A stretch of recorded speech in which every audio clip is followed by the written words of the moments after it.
चलते हैं मेरे सहयोगी हर्ष वर्मा के पास, जो कि ये बता रहे हैं कि आखिरकार स्टार्टअप्स के फंडिंग राउंड्स होते क्या हैं और सरकार की ओर से स्टार्टअप्स की मदद करने के लिए फंडिंग कैसे मिल सकती है। किसी भी स्टार्टअप के लिए फंडिंग एक बहुत ही महत्वपूर्ण भूमिका अदा करती है।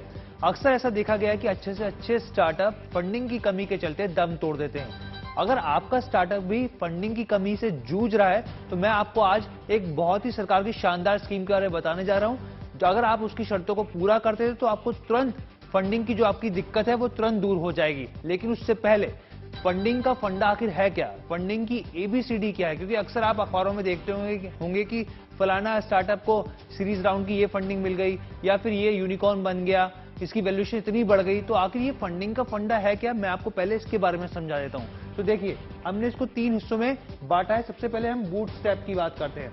बूटस्ट्रैप आखिर है क्या, देखिए ये सबसे पहला कदम है। अगर आपने अपनी मम्मी पापा से, दोस्तों से, रिश्तेदारों से या फिर आपने खुद जॉब करके पैसा इकट्ठा किया है और अपने स्टार्टअप में निवेश किया है तो फिर ये बूटस्ट्रैप कहलाता है। लेकिन यहां पर ध्यान रखने वाली बात यह है कि इसमें किसी कंपनी का निवेश नहीं होना चाहिए। तो ये तो पहला स्टेप हो गया, बूटस्ट्रैप की बात करते हैं। अब उसके बाद अगला कदम क्या है, अगला कदम है सीड फंडिंग। जैसे कि आपको नाम से ही पता चल रहा है, सीड यानी कि बीज। तो आपने एक बीज बो दिया है, अब उसको नरिश करना है, उसको पौधा बनाना है। तो उसके लिए क्या जरूरत होगी, उसके लिए पैसों की जरूरत होगी। तो पैसा कहां से आएगा, पैसा देंगे एंजल इन्वेस्टर। ये जो होते हैं एंजल इन्वेस्टर, ये फंडिंग देते हैं। जब शुरुआती स्टार्टअप्स होते हैं तो उसमें ये जो एंजल इन्वेस्टर होते हैं उसमें पैसा लगाते हैं और ये एकदम शुरुआती पूंजी होती है, बहुत बड़ी पूंजी नहीं होती लेकिन शुरुआती पूंजी होती है, जिससे स्टार्टअप को काफी हद तक मदद मिल जाती है अपने जो स्टार्टअप है उसको आगे बढ़ाने में, और उसको सीड मनी भी कहते हैं। चलिए, ये हो गए दो चीज, बूटस्ट्रैप हो गया और सीड फंडिंग हो गई। अब थर्ड पार्ट पे चलते हैं, सीरीज राउंड के ऊपर। देखिए, अब क्या होता है, सीड फंडिंग के बाद सीरीज राउंड शुरू हो जाता है। इसको बांटा जो जाता है वो A B C D E F, आगे भी ये राउंडिंग चलती रहती है। अक्सर आप देखते होंगे कि आपने अखबार में पढ़ा है, टीवी में पढ़ा कि ये स्टार्टअप जो है वो यूनिकॉर्न बन गया। तो ये जो होता है उसमें क्या होता है, वेंचर कैपिटलिस्ट जो होते हैं वो निवेश करते हैं। बड़े बड़े निवेशक होते हैं, बड़े बड़े करोड़ों रुपए लगाते हैं किसी स्टार्टअप में। उससे क्या होता है, किसी स्टार्टअप की जो वैल्यूएशन होती है वो बढ़ती चली जाती है और वो यूनिकॉर्न बन जाता है। तो ये तो बात हो गई कि फंडिंग के फंडे के बारे में। लेकिन अब मैं आपको बताता हूं कि आखिर जो सरकार की जो स्कीम है वो है क्या, जिसके बारे में आपको शुरुआत में बताया था, और कितनी आसानी से आप फंड जुटा सकते हैं। चलिए शुरुआत करते हैं। तो इस स्कीम का नाम क्या है, तो स्कीम का जो नाम है मैं आपको बताऊं, जो सरकारी स्कीम है, इस स्कीम का नाम है startup India seed fund scheme. अब इसकी शर्तें क्या है, आप इसके लिए अप्लाई कैसे कर सकते हैं, तो इसके बारे में मैं आपको समझाता हूं। देखिए, सबसे पहले क्या है, आपको स्टार्टअप को डीपीआईआईटी यानी department for promotion of industry and internal trade से मान्यता लेनी होगी आपको। दूसरी चीज, 2 साल से ज्यादा पुराना स्टार्टअप नहीं होना चाहिए। अगर आपने किसी स्टार्टअप की शुरुआत करी है तो इस चीज को आपको समझना होगा कि उसको आपकी शुरुआत की, जब आपने इसको शुरुआत करी उससे कम से कम 2 साल से ज्यादा का वक्त नहीं हुआ हो, क्योंकि जब आप इस पॉलिसी के लिए, जब आप इस स्कीम के लिए अप्लाई करेंगे तो वो ये चीज चेक करेंगे कि 2 साल तो आपको पूरे नहीं हो गए।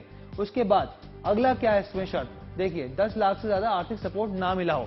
अब क्या होता है, जब स्टार्टअप शुरू होते हैं तो उनको क्या होता है कि वो फंडिंग के लिए कोशिश करते हैं, राज्य सरकारों से भी बात करते हैं जो उनकी स्कीम्स होती हैं, या फिर केंद्र सरकार की स्कीम्स के लिए भी अप्लाई करते हैं।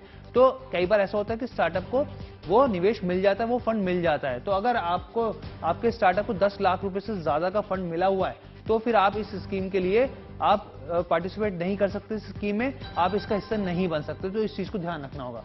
अब अगला क्या है इसकी शर्त, देखिए प्रमोटर्स के पास शेयर होल्डिंग 51% से कम ना हो।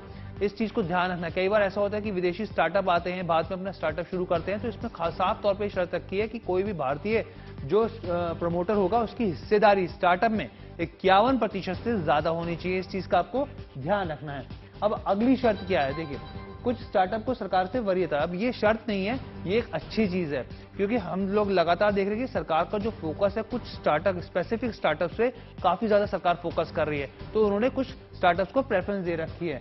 जैसे कि मैं आपको बताऊं, वेस्ट और वाटर मैनेजमेंट। देखिए, हम लोग देख रहे हैं लगातार जो हमारा जो एनवायरमेंट है उसको सुरक्षित बनाने के लिए पूरी दुनिया में प्रयास चल रहे हैं। तो जो वेस्ट जो है, वेस्ट मैनेजमेंट कैसे हम इसको कम कर सकते हैं, कैसे टेक्नोलॉजी की मदद से कम कर सकते हैं। वाटर मैनेजमेंट हो गया, आप देखते हैं रेन वाटर हार्वेस्टिंग होती है। तो नई नई टेक्नोलॉजी के साथ स्टार्टअप्स आ रहे हैं और सरकार उनको सराह रही है, और इसीलिए खास तौर पर प्रेफरेंस दिया जा रहा है। अब उसके बाद क्या है, फाइनेंशियल इंक्लूजन से जुड़े जो स्टार्टअप्स हैं, क्योंकि देखिए सरकार, मोदी सरकार जब से आई तब से उसकी पूरी कोशिश है कि फाइनेंशियल इंक्लूजन ज्यादा से बढ़ाया जा सके। यूपीआई हो गया या बैंकिंग ऐप से या बैंकिंग सिस्टम से ज्यादा लोगों तक को जोड़ा जा सके। तो दूसरा क्या है, एग्रीकल्चर। हम देखते हैं एग्रीटेक स्टार्टअप्स बहुत तेजी से बढ़ रहे हैं, नई नई टेक्नोलॉजी का इस्तेमाल कर रहे हैं। तो ऐसे स्टार्टअप्स को सरकार का पूरा फोकस है, सरकार सबसे पहले वरीयता दे रही है उनको, पहले ही मौका दे रही है उनको। हेल्थ केयर के स्टार्टअप्स हो गए या डिफेंस के हो गए। हम लोग देख रहे हैं आत्मनिर्भरता के क्षेत्र में जो डिफेंस सेक्टर है बहुत तेजी से आगे बढ़ रहा है, और उसमें सबसे बड़ी भूमिका जो निभा रहे हैं वो हमारे स्टार्टअप्स निभा रहे हैं। तो इन चीजों को आप देख सकते हैं कि किन किन स्टार्टअप्स को सरकार प्रेफरेंस दे रही है। और आखिरी जो है वो स्पेस, जैसे कि अभी हमने देखा स्काई रूट ने देखिए प्राइवेट, आपने देखा कि रॉकेट लॉन्च किया, तो ये भी स्टार्टअप ही हैं। तो इन इस तरह के स्टार्टअप को जो बहुत ही ज्यादा शानदार काम कर रहे हैं, टेक्नोलॉजी की मदद से, इनोवेशन की मदद से उनको मौका दिया जा रहा है। तो ये पूरी स्कीम का जो है लब्बो-लुभाव है। अगर आप चाहते हैं फंड पाना, तो अगर आप इन शर्तों पे खरे उतरते हैं तो आपको बेहद आसानी से ये फंड ये स्कीम के जरिए मिल जाएगा। जी साक्षी।